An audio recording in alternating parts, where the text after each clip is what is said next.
तेओफे खेथेरम के बीच था एक गांव। जिंदगी सरल थी, प्रकृति की लय में रची थी। दिन लंबे और सनशाइन से ओफे देते थे। नाइटें झींगुरों की हिसवाट से देती स्ट्रेंजन। टेकन किन विलेज के किनारे एक साया मन्नाइटा रहता फियर्ड, एक खंडहर जिसे लोगन ने छोड़ दिया था और जिससे विस्पर्स थे। विलेज वाले उस बूढ़े हिजदमी के हिस्से सुनाते थे जो वहां रहता फियर्ड। वो धट की विस्पर सावनी हिस्खों और धट के मुंह से निकलने वाले श्रापों की बातें देते थे। वो एक भूत था, वे कहते थे, हमेशा के लिए खंडथेयों से बंधा हुए। धत का नाम धदाश्त से मिट चुका था। धत की जगह एक खौफनाक नाम ने ले ली थी, खंडथियों का मैन। धत का चेथिया, झुर्रियों और निराशा का कैनवास, जीवन भर के थियों से सराबोर। पुरी भी डीए फंत जीवन जीता फियर्ड। धत की दुनिया धट के घर की ढहती दियोफों के आतर शुरू और खत्म थे स्ट्रेंज। विलेज वाले धट से बचते थे, उनका डर फुसफुसातेयों और सायों से और बढ़ता फियर्ड। वे रात में खंडथेयों से निकलने वाली अजीब हिस्वानेवरन की बात देते थे। थया, रोना और हंसी की भयानक हिस्वाज।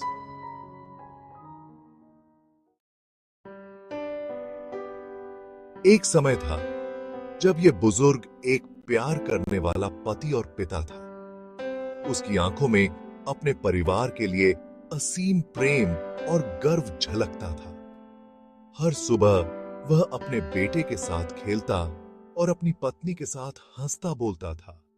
उसकी हंसी से गांव गूंजता था, उसका दिल खुशियों से लबालब था। गांव के लोग उसकी हंसी और उसकी कहानियों का इंतजार करते थे। वह गांव की आत्मा था, हर किसी के चेहरे पर मुस्कान लाने वाला। लेकिन त्रासदी को सबसे खुश आत्माओं को भी ढूंढ ही लेती है। एक दिन अचानक सब कुछ बदल गया। काले बादल गांव पर छा गए और खुशियों की जगह उदासी ने ले ली। उसकी पत्नी, उसकी प्यारी, अचानक एक बीमारी की चपेट में आ गई। वह दिन रात उसकी देखभाल करता, लेकिन उसकी हालत बिगड़ती ही गई। उसकी आंखों में चिंता और दिल में डर था।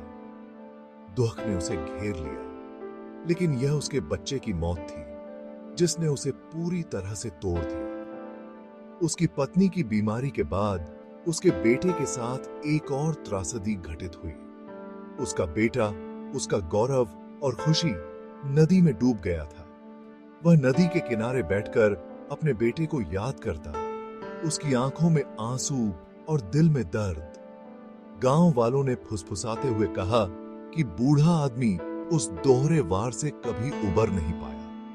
वे कहते थे कि उसकी हंसी अब कभी नहीं लौटेगी और वह हमेशा के लिए उदासी में डूब गया। अब वो अपने पुराने रूप का एक खोल था, अपने दुख का कैदी। उसकी आंखों में एक गहरी उदासी थी जो उसके जीवन की कठिनाइयों और खोए हुए सपनों की कहानी कहती थी। गांव वालों का मानना था कि उसका दुख खुद को एक दुष्ट शक्ति के रूप में प्रकट करता है जो खंडहरों और आसपास के जंगलों को आतंकित करता है। वे कहते थे कि उसकी पीड़ा ने उन जगहों को शापित कर दिया है। जो खंडहरों और आसपास के जंगलों को आतंकित करता है। रात के समय जब हवा चलती थी तो ऐसा लगता था जैसे उसकी कराहें हवा में गूंज रही हों। वो उससे दूरी बनाए रखते थे क्योंकि उन्हें डर था कि कहीं उसकी आत्मा उनके जीवन में भी अंधेरा न फैला दे। जब भी वो उसके पास से गुजरते तो उनके दिल डर के मारे धड़कने लगते थे। उनकी आंखों में भय और चिंता साफ झलकती थी। बूढ़ा आदमी अकेले ही मर गया। उसकी मौत ने गांव वालों के डर को और बढ़ा दिया। उसके खोए हुए परिवार के लिए उसकी चीखें खाली कमरों में गूंजती रहीं। हर कोने में उसकी यादें बसी हुई थीं, जो कभी न मिटने वाले निशान छोड़ गई। लेकिन उसकी आत्मा, उन्होंने कहा, कभी नहीं गई। वो हमेशा वहीं रही, उन खंडहरों में भटकती रही। वो दुहक और क्रोध के एक अंतहीन चक्र में फंसी रही। उसकी आत्मा का अंधेरा उन खंडहरों में हमेशा के लिए बसा रहा, एक अनंत छाया की तरह। एक रात गांव के कुछ लड़के टिमटिमाते हुए तेल के दीपक के चारों ओर दुबके हुए थे। उनकी आंखों में चमक और दिलों में धड़कन थी, जैसे कोई बड़ा रहस्य छुपा हो। वो जवान और बेचैन थे। उनके मन में रोमांच और भयानक कहानियों की भरमार थी। हर कहानी के साथ उनकी उत्सुकता और डर बढ़ता जा रहा था। उनमें से एक, बाकियों से ज्यादा साहसी, ने दूसरों को खंडहरों में रात बिताने की चुनौती दी। उसकी आवाज में एक अजीब सी चमक थी, जैसे उसने कुछ अनोखा सोच लिया हो। चुनौती हवा में लटक गई, अनकहे डर से भरी हुई। हर कोई जानता था कि खंडहरों में रात बिताना आसान नहीं होगा। किसी ने भी इनकार करने की हिम्मत नहीं की। उनके दिलों में डर था, लेकिन एक दूसरे के सामने कमजोर दिखना कोई नहीं चाहता था। पीछे हटने का मतलब था अपना चेहरा खोना, कायर कहलाना, और यह कोई भी सहन नहीं कर सकता था। और इसलिए वे मान गए।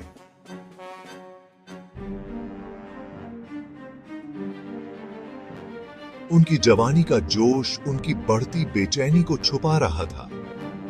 वे जानते थे कि यह रात उनकी हिम्मत और दोस्ती की परीक्षा होगी। जैसे ही शाम ढली, लड़के खंडथियों के पास पहुंचे। हवा भारी हो गई। थियो उनके सीने पर थे, बोझ पड़ गया दी। कभी भव्य रहा वो घर उनके साथे था। धत की खिड़थियां खाली हिस्कों की तरह उनकी हिस्मा में झांक रही स्ट्रेंज।